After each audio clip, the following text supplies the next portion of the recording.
Parfois, il y a trop de monde à l'intérieur de moi.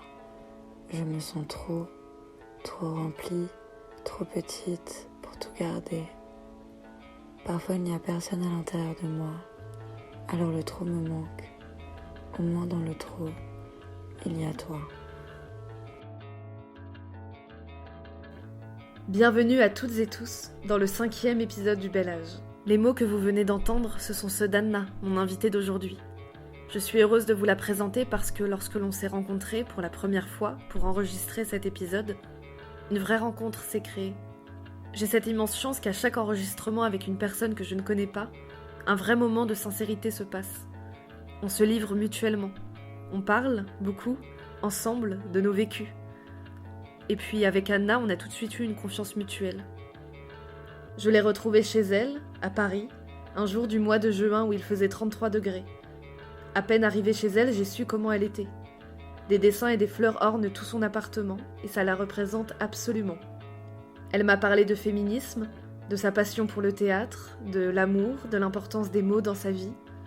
J'étais émue face à ce qu'elle me racontait parce que, encore une fois, Anna se livre totalement. Pendant tout l'enregistrement, je la regardais dans les yeux. Ses grands yeux verts où j'ai pu apercevoir quelques larmes parfois. Parce que Anna est entière. Elle ressent profondément les choses. Elle ne triche pas. J'espère que cet épisode vous touchera. Comme d'habitude, si l'épisode vous plaît, n'hésitez pas à le partager sur les réseaux sociaux et à en parler autour de vous. Bonne écoute. Alors, ça enregistre là, ça? Oui. Ok, alors en gros, mes parents sont séparés quand j'avais 5 ans et ma mère est partie vivre en banlieue parisienne. Donc j'étais entre chez mon père qui habitait dans le centre de Paris et chez ma mère qui était dans le 92 à Sèvres. Et quand je suis arrivée du coup dans ma nouvelle école, elle m'a directement inscrite dans une école qui s'appelle les Enfants de la Comédie. Et très vite j'ai fait du théâtre, mais de façon... Enfin, c'était tout le mercredi après-midi, j'avais 6 heures de théâtre le mercredi après-midi. Et le mercredi, c'était un peu genre mon week-end, tu vois. Les gens attendaient le vendredi, moi j'attendais le mercredi pour pouvoir être sur scène. Et la première fois que je suis montée sur... que j'ai mon premier cours de théâtre, j'ai su que c'était ma place et que c'était ça que je voulais faire. Et du coup, dès mes 10 ans, c'était ça, quoi. J'aimais pas spécialement l'école. Ça allait, enfin, j'avais mes copines, mes copains, ça va, j'ai eu une scolarité plutôt calme. J'étais dans un super lycée, qui était un lycée hyper artistique, où il y avait plein d'options. Il y avait une option art, il y avait une option cinéma. Voilà, j'ai passé mon bac L en option théâtre que j'ai eu. Ça a été un énorme stress pour moi, le bac. Ça a été un des pires moments de ma vie. J'ai vraiment détesté. J'ai adoré mes années lycée, mais le bac, ça a été vraiment très très compliqué pour moi à gérer. Et j'ai eu mon bac, je suis rentrée en Hippocagne en option théâtre, du coup au lycée Claude Monet dans le 13e. Et je suis tombée malade au même moment. J'ai fait une grosse dépression, donc j'ai été hospitalisée pendant 1 an et demi à Sainte-Anne. J'ai arrêté du coup la prépa, qui était en fait pas du tout fait pour moi. Enfin, j'ai fait une bonne L, mais j'étais pas du tout scolaire et c'était que des acquis en fait. Enfin, j'ai eu la chance de grandir dans un milieu. Mes 2 parents sont approximativement des artistes. Mon père est producteur, mais dans la musique. Ma mère était journaliste et metteuse en scène, donc ils ont manqué et raté plein de trucs dans mon éducation, mais au moins par leur biais, j'ai vraiment grandi dans une atmosphère hyper remplie de culture. J'ai toujours eu des milliers de CD, de livres, de DVD chez moi, donc ça c'est au moins un truc dont je les remercie parce que ça me permet de vivre aujourd'hui, quoi. Et du coup, c'était que des... J'ai fait toute ma scolarité sur ces bases de culture et je passais de classe en classe parce que j'avais ce petit truc en plus que peut-être les autres avaient pas. Et même si je détestais travailler, j'étais tout le temps entre les gouttes parce que Parce que j'avais ça, je savais bien m'exprimer, je fermais pas ma gueule en classe parce que j'ai toujours eu un esprit. Mes parents sont hyper. Sont des grandes gueules, ce qu'on pourrait dire, et j'ai peut-être aussi un peu pris ça de eux et elles, enfin de ma mère et mon père. Et puis, je me rappelle, en seconde, c'était un peu n'importe quoi. On était dans un lycée hyper ouvert. Tout le monde, j'ai commencé à fumer mes premiers joints. On fumait nos joints. Il y avait des parcs partout dans notre lycée. On fumait des joints partout et tout. Et je me rappelle, ma prof principale avait dit bon, de toute façon, on la laisse passer. Elle veut faire du théâtre, on s'en fout. Laissez-la passer. C'est pas ce qu'elle veut faire, l'école et tout. Puis en terminale, je me suis plutôt bien débrouillée. J'ai découvert la philo. J'ai beaucoup aimé ça. Et je pense que j'avais des trucs à prouver à ma mère qui avait fait des grandes études et tout. Et je me suis dit, bon, bah, je vais faire une hypocagne. Il y a du théâtre, du français, de la philo. Mais en fait, j'aimais pas du tout les cours et j'aimais pas étudier. Et c'était une source d'angoisse de ouf pour moi. Donc je suis arrivée en hypocagne et j'étais en mode, clairement, c'est pas ma place. Enfin, moi, je veux aller au ciné, voir les films que j'ai envie de voir, lire les livres que j'ai envie de lire. Donc, me forcer à lire du Flaubert alors que j'ai pas envie de lire ça, c'est clairement pas la bonne technique. Lié à ça, ma dépression, donc voilà, j'ai arrêté. J'ai quand même continué en parallèle une formation théâtrale, toujours au sein des enfants de la comédie. Certaines personnes de mon école ont monté une troupe à côté qui est quand même rattachée à mon école, donc ce qui est plutôt cool sur certains points. Sur certains moins cool parce que du coup on manque de liberté sur plein de trucs, mais et voilà. Et maintenant je suis au sein de cette compagnie et je suis prof dans cette école. La vie est une boucle, je ne sais pas, est-ce que c'est une phrase de merde? C'est carrément une phrase de merde, mais voilà. Et puis j'ai demandé à Anna comment elle se sentait maintenant et ce qu'elle faisait dans la vie. Elle m'a notamment parlé de son rapport au théâtre et à son corps. Je vous laisse l'écouter. Alors aujourd'hui, du coup, je suis prof de théâtre. Enfin, c'est ça qui me fait vivre. Après, moi, ce que je disais, c'est que j'ai une formation de 15 ans quand même de comédienne. Et c'est un truc qui est hyper important pour moi. Mais j'ai un rapport à mon corps qui est hyper complexe. Et en fait, j'ai compris un peu trop tard que c'était un truc, en fait, le comédien, la comédienne a besoin d'avoir un rapport sain à son corps parce que on ne joue pas qu'avec son esprit, avec ses mimiques de visage et la justesse de sa voix. Enfin, je pense que... en tout cas, moi, les meilleures comédiennes et comédiens que j'ai vus, c'était tout un travail de corps. Je me demande même si c'est pas plus important, en fait. Et du coup, j'ai mis trop ça de côté pendant trop longtemps, peut-être. Et j'ai passé les concours des écoles nationales il y a 3 ans et ça a été hyper compliqué à gérer pour moi je sais pas, j'ai toujours fait du théâtre, c'était dans un truc libre, il n'y a jamais eu de notes, il n'y a jamais eu de comparaison. Moi, j'ai été dans des écoles plutôt saines où il n'y a pas où on ne sent pas que quelqu'une ou quelqu'un est meilleur qu'un autre ou une autre. Et en fait, quand tu te confrontes aux écoles, c'est là pour la première fois où tu te dis ah ouais, mais en fait, il y a des gens qui sont pris au 2e et au 3e tour et donc ils et elles sont meilleurs que moi. Alors t'essayes de comprendre que c'est pas comme ça, qu'il y a aussi des gens qui sont faits et faites pour les concours et d'autres non. Mais voilà, c'est dur et en fait j'ai longtemps pas compris pourquoi j'avais cette peur énorme de remonter sur scène et je pense que elle est due à ça, au concours. Enfin, les dates correspondent, quoi.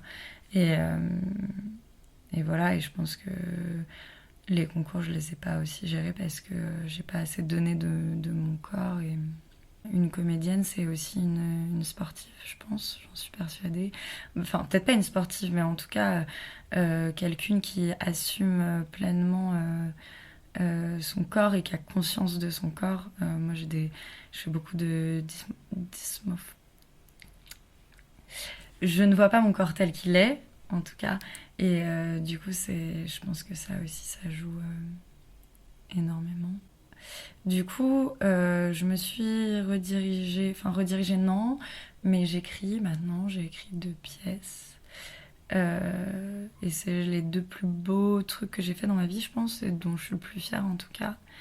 Et voilà, j'aspire beaucoup plus aujourd'hui à être autrice et metteuse en scène que comédienne, même si je rejouerai avec plaisir, évidemment. Mais je crois que je cherche beaucoup plus, en fait. J'ai beaucoup plus ce besoin d'écrire que un besoin de jouer, même si je sens que ça me manque et que là, dernièrement, j'ai refait des résidences et j'ai rejoint un peu et que c'est un plaisir énorme. Mais si je devais choisir... si j'étais obligée de choisir, sans hésitation, ce serait l'écriture. Et j'ai toujours beaucoup écrit. Et j'ai tous mes journaux intimes qui me suivent depuis la 5e où j'écrivais tous les jours. J'ai tout, en fait. J'ai toute ma vie qui est écrite sur des cahiers, sur des bouts de papier. Et j'ai d'ailleurs écrit ma 2e pièce grâce à ces textes que j'ai écrits au fur et à mesure de ma vie. Et voilà, donc ouais, mon rêve, ce serait un jour de pouvoir vivre de mes pièces, éventuellement de romans, de scénarios, de BD aussi, parce que j'adore dessiner, c'est quelque chose qui est hyper important, qui m'apaise énormément quand je vais pas bien, c'est un truc qui me structure un peu le dessin et la création manuelle, disons. Et ouais, j'aimerais bien écrire des BD, j'aimerais grave écrire des BD en fait. Puis on peut même, tu vois, après avec des BD, on peut créer des films, genre La vie d'Adèle, tu vois. Bon, que j'ai grave réussi à déconstruire, parce que ce film... tous les kéchiches, de toute façon, j'ai un peu grandi avec... L'Esquif, par exemple, c'est un film que j'ai regardé, genre je devais avoir 11 ans, et ma mère n'en pouvait plus d'ailleurs, parce que je matais l'Esquif tout le temps. Attends, arrête, il y a plein d'autres films, genre tu peux pas regarder autre chose. Et j'étais fascinée par ce film, je l'aimais tellement. Et il y a un truc chez Keshish où je suis subjuguée, enfin je trouve ça absolument merveilleux. Après quand t'apprends ce qui se passe sur les tournages, et puis voilà, truc assez compliqué. Et puis même, en fait, j'ai appris à déconstruire La vie d'Adèle, où effectivement, tu te rends compte qu'il y a énormément de male gaze dans ce film, que ça reste un mec cis et hétéro qui a réalisé ce film, et qui est censé être un film sur les lesbiennes. Donc la moindre des choses, c'est déjà que c'est peut-être une femme qui l'a réalisé, mais... Et ça, tu vois, j'ai appris à le déconstruire et à voir en quoi... Et tu vois, je m'en veux encore quand je revois ce film et que je suis complètement subjuguée, enfin, que j'ai envie de pleurer de beauté et que je me reconnais dans tellement de trucs. Je me dis, ouais, mais il y a quand même ça qui va pas et tout, fais attention. Quand Anna parle de male gaze, elle parle du regard masculin qui domine au cinéma et à la télévision, qui sexualise la femme en la filmant comme un objet et non comme un sujet. Le male gaze a été théorisé en 1975 par Laura Mulvey, une critique et réalisatrice anglaise. Je vous conseille fortement de lire Le regard féminin, une révolution à l'écran de Iris Bray. Elle définit le female gaze par un regard qui nous fait ressentir l'expérience d'un corps féminin. Ce n'est pas un regard créé par des artistes femmes, c'est un regard qui adopte le point de vue d'un personnage féminin pour épouser son expérience. Je suis en pleine lecture de ce livre et c'est passionnant. Elle y donne aussi beaucoup de références de films et séries réalisés par des femmes. Elle cite notamment les films de Jane Campion, La leçon de piano, de Chantal Akerman avec Je tue il, elle, ou encore Céline Sciamma avec Portrait de la jeune fille en feu. 3 films phénoménaux sur le désir des femmes que je vous invite fort à découvrir si vous ne les connaissez pas. Et puis j'ai demandé à Anna de nous parler du mouvement dont elle fait partie, Collage Féminicide Paris. Anna en parle aussi sous l'abréviation CFP. Vous savez, ce sont ces messages féministes et inclusifs collés sur nos murs qui sont des cris dans la nuit et le jour, et qui, moi, me font beaucoup de bien. C'est l'espace de parole qu'on nous a enlevé et que l'on reprend. Tu voulais qu'on parle de collage, et effectivement le militantisme a pris une place énorme dans ma vie ces 2 dernières années. J'arrive pas, souvent on me dit mais quand est-ce que tu t'es rendu compte que t'étais féministe? Et je suis en mode, je déteste répondre ça, genre j'ai toujours été féministe parce que je pense que c'est pas vrai. Déjà mon féminisme il s'est construit, enfin ma position, moi je me place dans un féminisme très très radical. J'étais pas du tout comme ça. Rien qu'il y a 4 ans, par exemple, j'avais écrit un spectacle qui s'appelait Lunettes une autre et où c'était une correspondance entre une femme qui allait des années 30 jusqu'aux années 70 et qui évoluait, et une femme d'aujourd'hui, enfin dans les années 2017. Et dans les années 2017, on dirait que je parle des années 30, enfin, l'année 2017 disons, parce que c'était l'année où j'ai écrit ce spectacle. Et du coup, elle se correspondait, j'avais joué vachement sur la mise en scène de l'autre lui envoyait des lettres et elle lui répondait par mail ou par texto. J'avais écrit des raps quand elle répondait par des chansons de l'époque. Bref. Et même je vois comment mon féminisme a évolué de ce spectacle de 2017 où je tiens des propos que je n'assumerai absolument pas aujourd'hui, qui sont des propos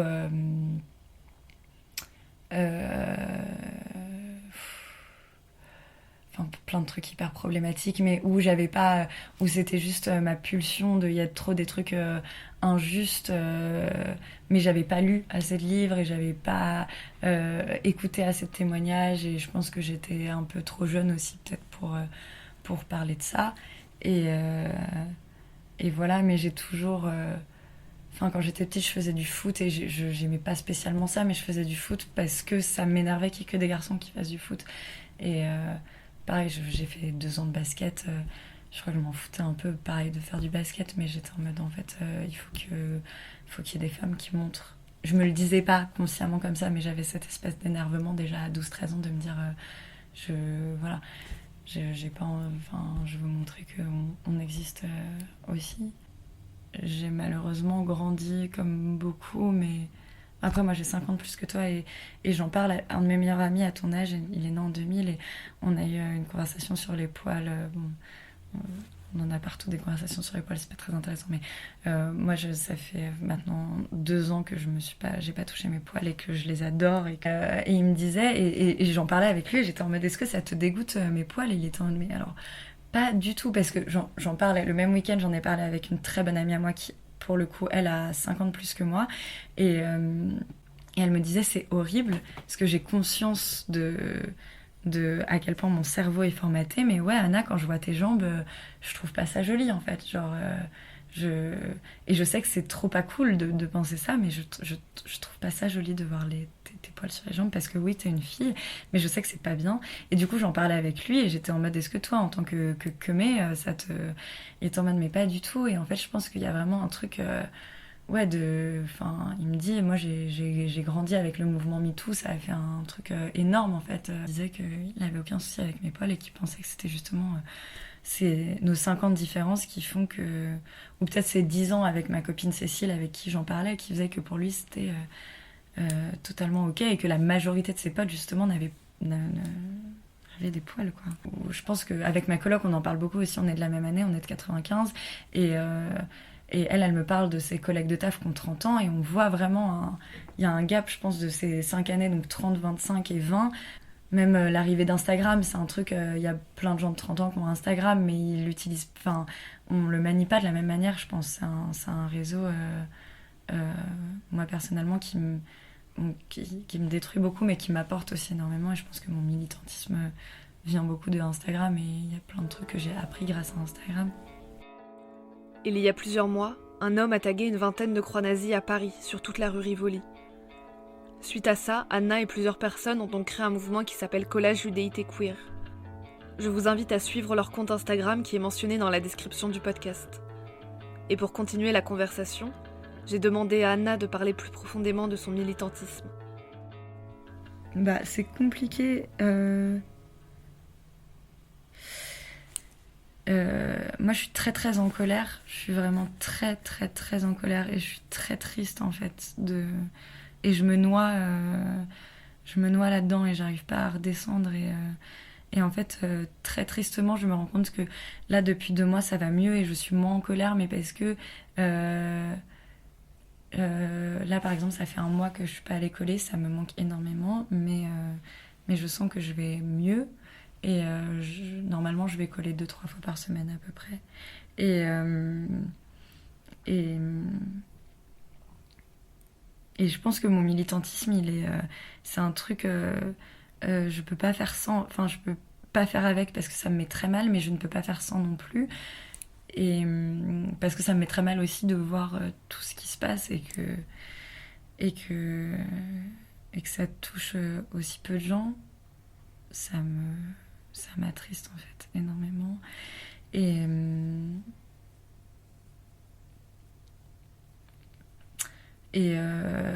la première fois que je suis allée coller, j'étais avec une de mes meilleures amies qui s'appelle Garance, que j'aime énormément.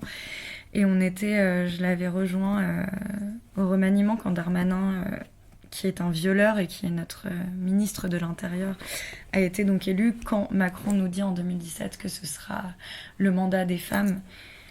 Enfin, tu vois, moi, ça, c'est un truc, par exemple, qui me donne envie, mais de hurler et de pleurer. Voilà, là, par exemple, faut pas que je pleure, mais... en fait, on peut pas... Enfin... Aujourd'hui, par exemple, depuis le 1er janvier, il y a 55 femmes qui sont mortes. Elles sont mortes parce que c'est des femmes. Et on peut remplacer le mot femme par le mot juif et juif, par le mot musulman, musulmane, par le mot noir. En fait, c'est parce que ce sont des femmes. C'est comme si on avait tué quelqu'un ou quelqu'une parce que cette personne était juive. C'est pareil. Elles sont mortes parce qu'elles sont femmes. Et comme les personnes trans qui meurent parce que c'est des personnes trans. Ou des personnes... Enfin, toute la communauté LGBTQIA+. Donc il y a eu ce remaniement et j'étais trop en colère et en plus on sort du coup le rassemblement se finit, on se dit c'était place de l'hôtel de ville, donc on se dit bon ben on va aller prendre un verre. On avait des affiches et là on croise un premier queumé qui nous dit c'est les féministes, c'est folle de féministes, ok on dit rien. Et là on croise un deuxième queum qui nous fait une réflexion et en fait là j'ai pas pu m'empêcher et je me suis retournée, je lui ai répondu et en fait j'ai trop de rage qui est sorti et c'était violent. Ils se sont mis à nous dire qu'on était lesbiennes et enfin je m'en fous, ouais frère je suis lesbienne, genre qu'est-ce que t'as, ça te pose un problème, enfin genre de toute façon c'est pas la question, t'as pas besoin d'être lesbienne pour voir que c'est la merde et qu'en fait on se fait tuer et violer juste parce que on ressemble à des femmes ou on est des femmes. Enfin bon, bref. Et du coup, Garance m'a dit mais meuf, mais viens coller avec nous et viens coller avec moi. Donc suite à ça, j'ai rejoint Collage Féminicide Paris, qui est du coup un mouvement où à Paris, par exemple, on est plus de 1500 coloreuses. Et ça m'a fait énormément de bien en fait de rencontrer des gens comme moi. Parce que même mes amies que j'aime d'amour, souvent elles me disent que je suis trop extrême et que je suis trop radicale et que pas tous les hommes. Et moi je suis en mode si en fait tous les hommes. Alors je dis pas que tous les hommes sont des violeurs.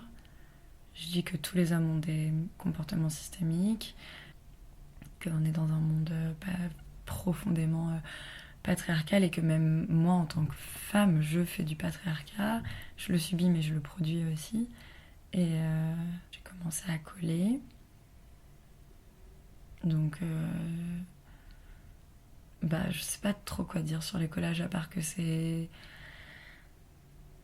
fait beaucoup de bien comme ça peut faire beaucoup de mal parce que parfois tu vas coller et puis il y a un mec qui te dit vous mériterez de vous faire violer, ça vous ferait du bien.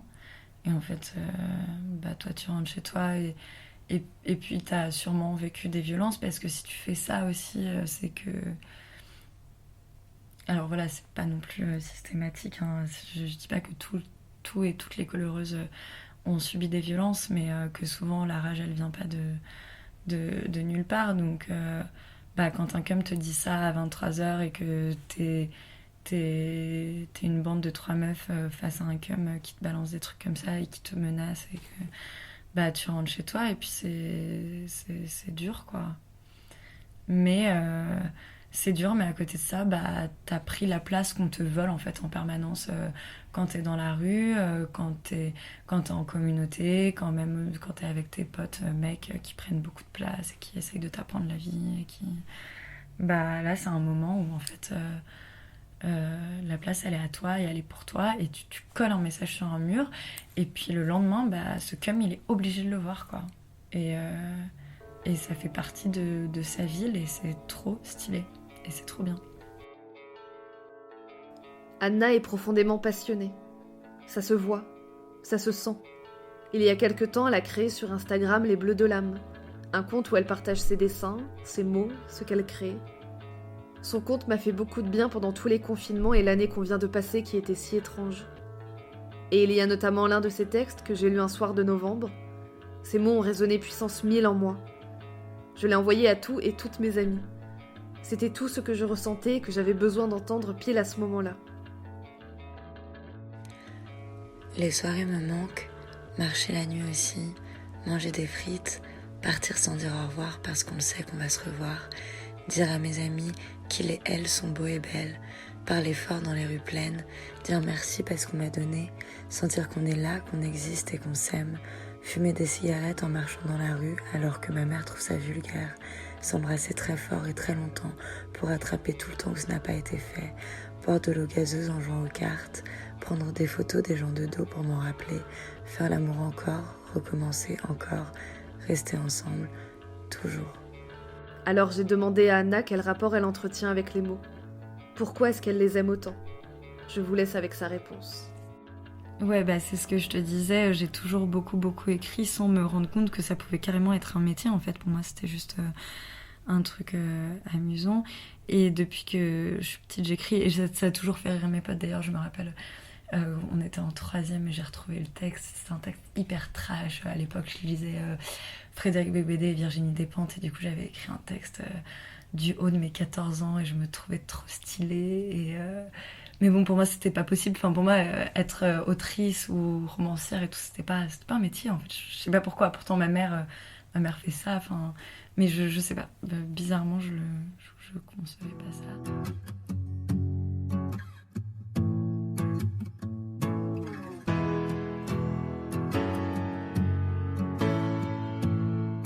J'ai une de mes meilleures copines qui m'a fait le meilleur compliment de ma vie, qui m'a dit tu vois, c'est fou parce que ça fait 7 ans qu'elle est avec son mec et je lui faisais lire, je lui ai montré mon livre de poèmes que j'avais écrit. Elle me disait ouais, c'est fou parce que tout ce que t'as écrit, je pourrais le ressentir pour Miguel, mais moi quand je lui sors, c'est je t'aime qui sort, tu vois, et toi c'est plein de trucs sans dire je t'aime qui crient je t'aime, mais c'est pas ça. Et j'étais en mode mais ouais, mais en fait c'est exactement ça que je veux faire. Et c'est des trucs que je ressens de ouf quand je peux lire. Enfin, moi, ça m'arrive constamment de chialer en lisant des trucs où je suis en mode... Mais là, dernièrement, c'est Annie Ernaux qui m'a fait ça. Je n'avais jamais lu Passion simple. J'ai lu Passion simple et j'étais en mode... Mais c'est... Ça m'a transcendée. Et j'étais genre... Mais c'est un génie. Et elle est... Et, ouais, c'est... Waouh, j'étais... Enfin, voilà, je me retrouve sans les mots, mais c'était vraiment merveilleux de lire Annie Ernaux. Et du coup, là, je lis tout d'Annie Ernaux en ce moment. Et je suis trop heureuse que cette femme existe. Merci Annie Ernaux. Et du coup, ouais, j'ai un rapport aux mots. Bah, pareil, je pense que c'est ma mère qui m'a transmis ça. Ma mère m'a écrit beaucoup de lettres, alors pas que des lettres gentilles, au contraire, et c'est très compliqué d'ailleurs, mais j'ai énormément de lettres de ma mère. Dès que ça n'allait pas entre nous, ma mère m'écrivait une lettre. J'avais une lettre en rentrant sur mon bureau de 4 pages où elle m'expliquait en quoi ça n'allait pas. Et ouais, moi je continue beaucoup à écrire des lettres à mes amis. Et heureusement, j'ai des amis qui... Je sais à qui j'écris mes lettres. Ma copine Cécile, dont je te parlais tout à l'heure, qui a 30 ans, on s'envoie beaucoup de lettres. Ma copine Mathilde aussi, qui fait du dessin, on s'envoie des lettres. Quand je pars en vacances, toutes mes copines ont le droit à leur carte postale. Enfin, c'est hyper... j'adore écrire des lettres. Ma grand-mère aussi, elle habite à Nice et maintenant elle habite à Biarritz. Et on s'est écrit beaucoup de lettres quand j'étais... Dès mes 12 ans, en fait, on s'envoyait des lettres. Enfin, j'ai toujours eu, je crois, ce rapport à l'écriture hyper important. Mais que j'ai conscientisé assez tard, quand c'est devenu peut-être viscéral d'écrire ma deuxième pièce, du coup, qui s'appelle De l'autre côté.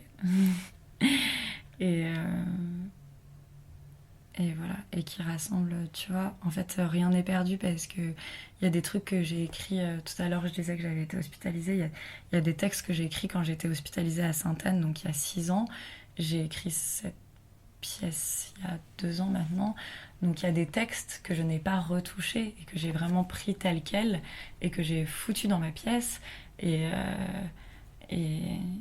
voilà, et c'est des écrits, jamais j'aurais pensé que j'en ferais quelque chose un jour. C'était juste des écrits de moi à moi. Et aujourd'hui, j'ai une comédienne absolument formidable qui joue ces mots que j'ai écrits quand j'étais très proche de la mort et au plus profond désarroi de ce que j'ai pu atteindre. Donc, gardez vos écrits et écrivez. Et même si vous pensez que c'est de la merde, écrivez quand même. Et puis j'avais envie de parler d'amour avec Adna. Elle en parle beaucoup dans ses textes, alors j'avais envie qu'elle m'en parle, qu'elle nous en parle. Mon rapport à l'amour, Mon rapport à l'amour, je crois que j'ai une dépendance énorme et horrible à gérer à l'amour. Je suis tout le temps amoureuse, vraiment. J'ai pas passé un moment de ma vie sans être amoureuse. Je le vis comme un truc hyper pulsionnel, passionnel. Les relations de demi-mesure m'ennuient beaucoup. Enfin, mais comme tout le monde, je pense que tout le monde est ennuyé dans une relation où il ou elle n'aime pas vraiment la personne. Mais moi, ça me... Je sais pas. Ouais, j'ai très vite... y a Soko qui a dit une phrase un jour dans laquelle je me suis vachement reconnue. Elle dit moi, quand j'aime les gens, je donne tout de ma personne. Je passe ma vie à faire des dessins, à écrire des chansons, à écrire des poèmes. Et moi, c'est exactement ça. J'ai ce besoin d'offrir constamment la personne que j'aime. Elle a tout le temps une attention. Elle a tout le temps. J'ai tout le temps besoin que. Tu vois, si je vais dans une librairie et que je suis avec quelqu'un que j'aime, je ressors de la librairie avec un livre pour la personne que j'aime, tu vois, ça me paraît... Enfin, mais c'est pas bien non plus, tu vois, je pense aussi que c'est... Je sais pas si je me questionne là-dessus en mode est-ce que j'essaye d'acheter l'amour des gens ou est-ce que c'est un réel partage de... cette pièce, c'est une de mes pièces préférées, j'ai envie que tu la lises, tu vois. Je pense qu'il y a un peu des deux, mais j'ai... Ouais, mais parce que je me demande aussi si c'est pas un rapport aux objets. J'adore je suis amoureuse aussi, tu vois, de... Tout à l'heure, tu sais, on parlait de nos livres. Et moi, je suis amoureuse de mes livres. J'ai besoin d'avoir mes livres. Je suis amoureuse de mes cahiers. Je les choisis tous avec soin. Enfin, j'ai pas un cahier comme ça. C'est tous mes cahiers. Je sais pourquoi je les ai choisis. Mes stylos, mes feutres, c'est pareil. Mes vêtements, j'adore la mode, j'adore m'habiller. Tout est... Rien n'est au hasard, tu vois. Mes briquets, c'est parce que c'est un briquet rose que j'ai choisi ce briquet, quoi, tu vois. Et du coup, peut-être aussi que j'ai envie de donner ça aux gens. Et du coup, ouais, je suis un peu une amoureuse éperdue. Et c'est horrible parce que je fais passer l'amour avant tout dans ma vie. Je fais passer l'amour avant mon travail, avant moi, avant ma famille. Après ça, j'ai réussi à aussi comprendre que c'était pas grave de faire passer l'amour avant sa famille, parce que ta famille, en fait, tu la choisis pas, alors que ton amour et tes amis, tu les choisis. Donc si tu les fais passer avant, c'est que tu as des raisons de les faire passer avant. Et si tu te sens mieux le jour du Nouvel An avec ton amoureux ou ton amoureuse ou tes amis qu'avec ta famille, bah, c'est comme ça et c'est complètement ok. Mais ouais, je me perds en fait. Moi, je me perds dans l'amour et je donne beaucoup et j'essaye aussi de déconstruire ça, de ce truc de me dire, bah moi je donne énormément. C'est ok si la personne me donne pas autant. Je sais que c'est un défaut qualité que j'ai et que bah, si l'autre personne ne le fait pas, il faut pas que je lui en veuille. Et peut-être qu'on en rejoint là le fait que je me dis de plus en plus que je pourrais pas du tout avoir de... Je pourrais plus en tout cas avoir de relations amoureuses avec des hommes parce que ils me donnent pas assez de satisfaction émotionnellement parlant. Dans leur générosité et tout, je trouve que les hommes, il leur manque vraiment parce que c'est pas fondamentalement de leur faute, tu vois, on nous fait grandir. La femme donne, les femmes sont beaucoup plus dans des secteurs professionnels, tu vois, dans la petite enfance, elles sont infirmières, elles sont assistantes sociales. Il y a beaucoup plus de femmes dans ces métiers-là parce qu'on nous apprend en tant que femme, en tant que mère, à donner. Et comme je sais que c'est quelque chose d'important pour moi, je sens que, tu vois, je me dis heureusement que je suis profondément bisexuelle parce que j'ai le choix, tu vois. J'ai des copines qui sont hétéras, même si je pense pareil que ça peut se déconstruire, je pense aussi que j'ai cette conviction parce que plus je lis de livres et plus je suis face aux faits, plus les hommes me dégoûtent et moins j'ai envie en fait d'échanger avec eux et moins ils m'intéressent et plus je vois la beauté de la femme et sa sensibilité et son intelligence hors du commun et que ça m'intéresse beaucoup plus en fait que celle des hommes. Après, pareil, il y a 6 mois, j'étais dans une telle rage des hommes que vraiment j'étais en mode c'est des merdes et je les déteste. Et en fait, bah, je dis ça et il y a des personnes qui sont les gens que j'aime le plus dans ma vie, bah, c'est des hommes. Genre, mon meilleur ami, je l'aime d'amour et voilà, et c'est un mec blanc. J'allais dire 6, mais on commence à se poser des questions quand même. C'est peut-être pour ça que c'est mon meilleur pote. Mais bon, en tout cas, il n'est pas dans une masculinité pure et dure, mais voilà. Puis après, je dis ça et je sais que tu vois, j'ai des vagues d'amour et de tristesse pour un de mes anciens amoureux qui ressortent encore aujourd'hui dans plein de situations. Et pourtant, c'est un mec. Et je me dis, est-ce que tu arriveras à déconstruire ça un jour et comment et est-ce que tu arriveras à te défaire de ce truc-là? Je sais que oui, parce que... Enfin, en tout cas, j'espère. Mais bon, en tout cas, je sais que je pourrais pas être avec lui et je pourrais plus être avec un homme. Enfin bon, je dis pas jamais, parce qu'on ne sait jamais ce qui peut arriver, mais ouais, heureusement que j'ai cette chance depuis très jeune de savoir que je peux aussi aimer les femmes et que ça n'a jamais trop posé de problème. Enfin, ça n'a jamais d'ailleurs posé de problème dans ma famille et dans mon milieu. Je veux dire, même mes grands-parents, tu vois, genre jusque-là, ils s'en foutent complètement et j'ai vachement de chance par rapport à ça. Malgré tout, tu vois, j'ai quand même grandi dans un truc hyper hétéronormé.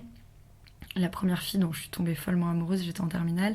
Et à cette époque, je sortais avec mon premier amour avec qui je suis restée pendant 4 ans.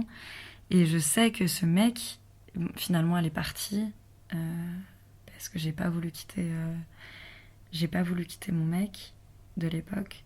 Et elle est partie Elle est partie parce que on se faisait trop de mal et que c'était plus gérable de s'aimer autant sans pouvoir être ensemble. Et ça a été horrible et ça a été un déchirement horrible pour moi. Et ce que je dis souvent aujourd'hui, c'est que si cette fille avait été un mec, j'aurais quitté mon mec pour ce mec, tu vois. Mais parce que c'était une fille, je sais pas, peut-être je le voyais comme une expérience, ou comme un truc pas sérieux, ou je sais pas. Je le conscientisais pas du tout comme ça, hein. Pour moi, c'était non, mais ça restera ce mec et je l'aime, et elle aussi je l'aime, mais c'est pas pareil, c'est une relation passionnelle et tout. Non, clairement, c'était de l'amour, j'avais envie de la pécho tout le temps, j'avais tout le temps envie de dormir avec elle, j'avais beaucoup plus de points communs avec elle qu'avec mon mec de l'époque. Mais d'ailleurs, je dis ça, mais ce mec, heureusement qu'il a été là, parce que ça a été ma seule et unique relation d'amour. Tu vois, en 4 ans, on a partagé, et je sais que ce mec m'a aimé, et je sais que je l'ai aimé, et où il y a eu un réel échange d'amour. Depuis cette relation, j'ai pas eu de personne avec qui il y avait soit la personne m'aimait et moi je ne l'aimais pas, soit j'aimais la personne et la personne ne m'aimait pas. D'ailleurs, pour la petite anecdote, je lui avais écrit un texto 2 ans plus tard, que j'avais envoyé à Amour Solitaire, et Amour Solitaire l'a republié, et ce texto est aussi dans ma pièce que j'ai écrite, parce que dans cette pièce il y a un personnage qui s'appelle Le Premier Amour, et du coup il y a ce texto que j'ai remodelé derrière, mais voilà. Et bah ouais, tout ça pour dire que malgré le fait que, tu vois, je savais, dès la 3e, je disais, mais vous vous rendez pas compte, tout le monde est bisexuel, c'est n'importe quoi, qu'on nous fasse croire que quand on est, non mais attends, mais vous imaginez, si on naissait sur une île déserte et qu'on était 2 meufs, tu crois qu'on ne tomberait pas amoureuse et qu'on n'aurait pas envie de faire du sexe? Mais bien sûr que si. Enfin, ça me paraissait d'une évidence, et j'étais d'une clairvoyance. Alors après, il y a plein de trucs, qui rentrent en jeu, et voilà, j'étais encore jeune, mais voilà. Et puis j'avais regardé The L Word, et j'étais genre complètement heureusement que j'ai, tu vois, je pense que tout le monde devrait regarder The L Word pour faire ça, pour s'ouvrir l'esprit, tu vois. Mais heureusement, genre peut-être que c'est aussi ça qui m'a fait comprendre que j'aimais aussi les filles, mais bon, voilà, j'aimais les filles, mais malgré tout j'ai mis beaucoup de temps à me rendre compte que j'étais quelqu'un, enfin plutôt quelqu'une aux yeux de la société, sans être au bras d'un cum, quoi. Et que au contraire, aujourd'hui, je me sens tellement puissante de ce mépris que j'ai pour les hommes, tu vois. On en parlait tout à l'heure dans les transports. Ouais, quand je m'assois et qu'il y a un cum qui a les jambes écartées, et que je m'assois à côté de lui, et que en fait je m'en fous, et que j'écarte les jambes aussi grand que lui, et que je n'ai plus peur de lui parce que je le méprise, bah ça me fait tellement de bien. Et même quand je suis en soirée et que je rencontre des cums que je connais pas et tout, qu'il y ait plus ce rapport de séduction, parce que bah, au final ça m'intéresse. Je sais que ça va être une perte de temps, parce que ça m'intéresse plus d'avoir des rapports de séduction avec eux. Bah tout de suite ça allège la conversation, et tout de suite on peut avoir une conversation plus marrante, quoi. Et d'égal à égal. Parce que je pense que le rapport de séduction hétérosexuel n'est pas... Même si on essaye plus que tout, ce sera jamais le cas. C'est ce que j'essaye d'expliquer à mes copines qui sortent avec des mecs. Moi, mon rêve, c'est qu'elles deviennent toutes lesbiennes. Ça les énerve d'ailleurs. Ouais. Mais je leur dis que même aux yeux de la... En fait, même si leurs mecs font des efforts et que ça se passe très bien dans leur couple, aux yeux de la société, ce sera quand même un couple hétéro où elles auront moins de droits que leurs partenaires, quoi. Et moi, je veux plus ça. Enfin, on m'a arraché mes droits beaucoup trop jeune. On m'a arraché de l'insouciance beaucoup trop jeune pour qu'on m'arrache encore de la liberté ou des droits, tu vois. Donc, voilà. Enfin bon, ça reste super compliqué, parce que je te dis, parfois je vois un mec passer sur un vélo et je suis en mode waouh, j'ai envie de le pécho. Je suis en mode non, Anna, oublie pas. Je mange plus de ce pain-là. Mais bon, ça te rattrape toujours, je pense, à un moment. Enfin, ça te rattrape toujours. Enfin bon, voilà, bref. Donc ma vision de l'amour, en ce moment, elle est en pleine déconstruction et... Mais c'est cool aussi, tu vois. Ce que je te dis, c'est grave une force, je pense. Et pour terminer chaque épisode, je pose 2 questions à mon invité. La première, c'est le film, la chanson, l'artiste, la peinture, etc. qui l'a aidé à se construire. On a toutes et tous une œuvre qui nous a marqués, aidés, accompagnés. Et ma seconde question, c'est la recommandation culturelle de mon invité. Ça peut être n'importe quoi, un projet, un spectacle de danse, une pièce, un livre, un film, etc. fait par un ou une jeune ou qui traite de la jeunesse.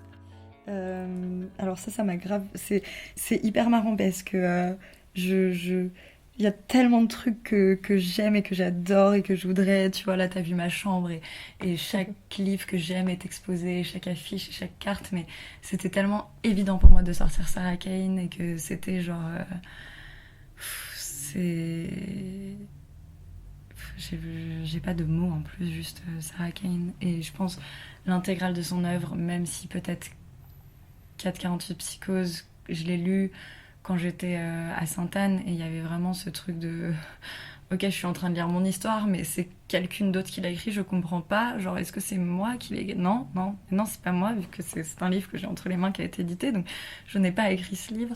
Mais ouais, en tout cas, elle m'a fait me sentir tellement moins seule. Enfin, ouais, ça m'a grave construit et ça m'a permis de me dire... En fait, il y a eu un truc où au début j'étais en mode en fait je ne peux rien écrire parce que Sarah Kane a tout écrit pour moi, et après je me suis dit mais en fait trop pas, je peux carrément m'inspirer de Sarah Kane. Et aujourd'hui, tu vois, ce week-end on m'a dit parce que du coup c'était les 30 ans d'un ami à moi qui est dans ma compagnie et chacun et chacune a présenté une petite forme théâtrale et le lendemain quelqu'un aurait dit que je lui avais fait penser à Sarah Kane et j'étais en mode, oh, tu viens de me faire le plus beau compliment qu'on puisse me faire dans cette vie, merci. Et du coup, ouais, Sarah Kane de ouf pour toujours. Et malheureusement, elle a écrit que 5 pièces, ce qui me rend très très très très triste. Mais c'est 5 pièces d'un génie absolu. Et du coup, peut-être, ouais, 448 d'abord. Il y a Manque qui m'a transpercée aussi, que je trouve assez incroyable en plus dans son...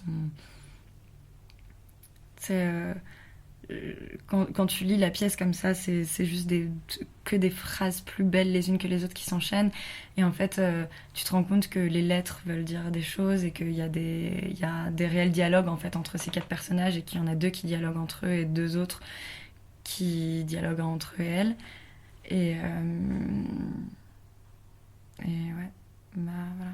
L'amour de Phèdre aussi, j'ai adoré. Tout est bien anéanti, c'est absolument merveilleux. D'ailleurs, petit message à faire passer, on ne sait jamais. Quand j'étais à Sainte-Anne, il y a un mec qui s'appelle Paul qui m'a vu lire Sarah Kane et qui est venu me parler en me disant waouh, c'est fou, tu lis Sarah Kane, je fais du théâtre. Et j'étais en mode waouh, incroyable. Et du coup, on commence à parler. Il me dit ouais, je suis breton. Je fais ah, c'est fou, mes grands-parents sont bretons aussi. Enfin, ils sont bretons et bretonnes. Enfin non, à l'époque, je parlais pas l'inclusif, donc non, je n'ai pas dit breton et bretonne, j'ai dit breton. Il me dit ah ouais et tout, et on commence à parler. Je lui dis oui, et il me dit du coup ta mère et ton père sont bretons. Je lui dis bah non, mon père est juif tunisien. Il me dit non, je te crois pas. J'étais en mode je te jure. Il me dit non mais tu sais que moi aussi je suis séfarade et tout. Et j'étais en mode quoi, mais c'est pas vrai. Il me dit tu sais qu'en Bretagne il y a aucun juif séfarade, genre ça n'existe pas. J'étais en mode waouh, incroyable. Et du coup je lui ai prêté Anéanti et il m'a répondu, il m'a rendu Anéanti avec une petite note à l'intérieur. Et on n'a jamais pu se revoir avec ce Paul qui faisait du théâtre en plus dans une compagnie en Bretagne. Paul, peut-être, si tu tombes un jour, on ne sait jamais, sur ce podcast. J'ai encore ton mot et merci pour cet échange. Et peut-être que toi aussi tu as mon mot avec un petit dessin que je t'avais fait en plus qui parlait de Sarah Kane. Voilà. J'ai essayé de te chercher, je suis allée à Sainte-Anne pour demander tes coordonnées, mais personne n'a le droit de me les donner parce que c'est confidentiel, donc Donc voilà, mais et en plus j'ai relu ton mot il y a pas longtemps. Voilà.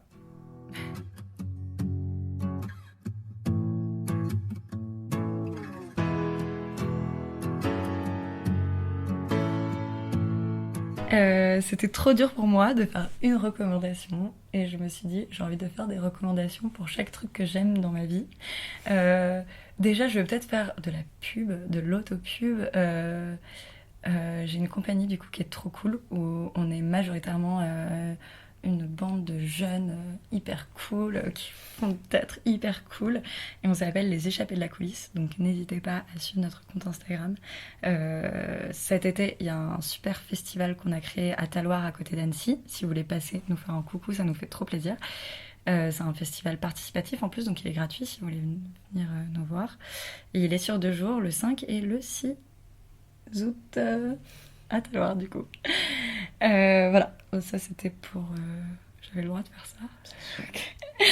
Okay. Du coup, j'ai un peu fait des petites catégories donc de personnes de la jeunesse qui m'inspire tous les jours et tout le temps et heureusement qu'elle est là. Du coup, je lis beaucoup de BD et la dernière BD que j'ai adorée, c'est une BD de Émilie Glison qui s'appelle Ted, drôle de coco. Et vraiment, je trouve tout merveilleux dans cette BD, c'est-à-dire que c'est un petit bijou, les dessins sont fantastiques, le fond de l'histoire, alors je ne vais pas spoiler, mais le fond de l'histoire est hyper émouvant et hyper beau. C'est très très très très drôle, c'est-à-dire que je rigole genre ha ha ha ha alors que je suis toute seule dans ma chambre. J'ai mal fait mon rire ce n'est pas ça, d'accord. Mais voilà, donc j'ai adoré cette BD, donc Tête drôle de coco de Émilie Glison, et vous pouvez aussi la suivre sur Instagram parce qu'elle est hyper marrante. Il y a une page Instagram militante que j'adore qui s'appelle le Club de Bridge. Pour la photo, j'ai un de mes meilleurs copains qui s'appelle Sofiane Boualia qui fait des trop belles photos. Pareil, vous pouvez aller voir son contenu. Alors, c'est pas militant, mais il y a quand même... moi, il y a un truc que je trouve hyper... émouvant chez lui et je pense qu'il fait du militantisme sans s'en rendre compte et en fait il mélange très bien je trouve le côté un peu stylé de la fame parisienne et mais aussi ce truc hyper brutal de lui il a grandi à Clamecy, c'est un village en Bourgogne et en fait je le sens même dans ses photos de Paris qu'il y a une sensibilité beaucoup plus profonde qu'un truc hyper stylé et voilà et du coup il fait de la direction artistique pour des clips de rap pas mal mais après il a ses projets perso qui sont super beaux et voilà, et vous pouvez aller vous abonner à son compte aussi. Pour la chanson, je me dépêche. Pour la chanson, il y a Crystal Muret qui est une chanteuse qui a 18 ans, qui est ouf, qui a une voix de ouf, qui a un univers de ouf, qui se sape trop bien.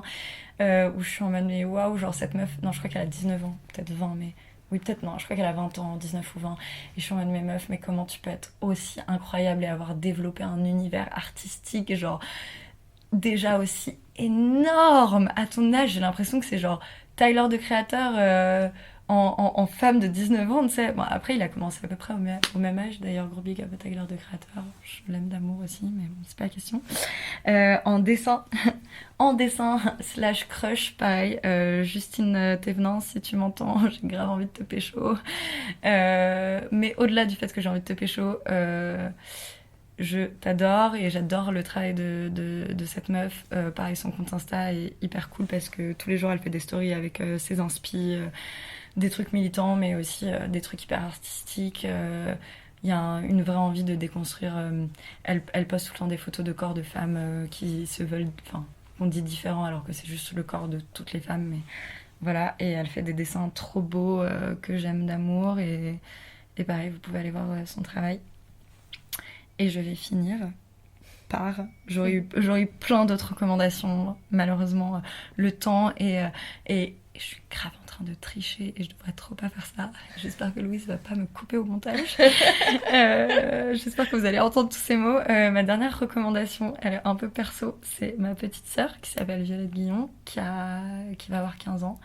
Et elle est comédienne et je pense que c'est grave une comédienne à suivre. Et je ne dis pas ça parce que c'est ma sœur. Récemment, elle a joué dans la dernière pièce de Michalik, une histoire d'amour, qui est d'ailleurs une histoire entre deux femmes, enfin une histoire d'amour lesbienne. Et voilà, et je pense que... déjà, je sais que humainement, c'est une des personnes les plus incroyables que je connaisse. Et c'est ma meilleure amie et c'est peut-être un peu aussi mon âme sœur. Et c'est la personne que j'aime le plus au monde entier sur cette terre. Et c'est un peu pour ça que je vous la recommande. Mais c'est aussi parce qu'elle joue dans plein de films trop cool où son père, c'est Philippe Catherine. Et on aime Philippe Catherine. Et voilà, donc comédienne à suivre, Violette Guillon. Et j'aimerais bien recommander plein d'autres trucs, mais je vais m'arrêter là. Et voilà. Et je voulais aussi dire trop merci Louise de m'avoir proposé ça. Enfin, déjà, je trouve ça assez incroyable parce que du coup, j'ai écouté les épisodes d'avant et je me suis tellement reconnue dans plein de témoignages. Et tu vois, on se connaît pas toutes les deux. Enfin, c'est la première fois qu'on se rencontre.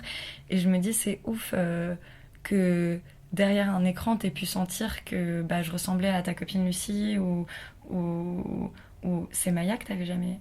Ouais, Maya, ouais. Ou Maya que t'avais non plus jamais vue et où je me suis grave reconnue dans plein de trucs de ce qu'a dit Maya et ça me fait trop plaisir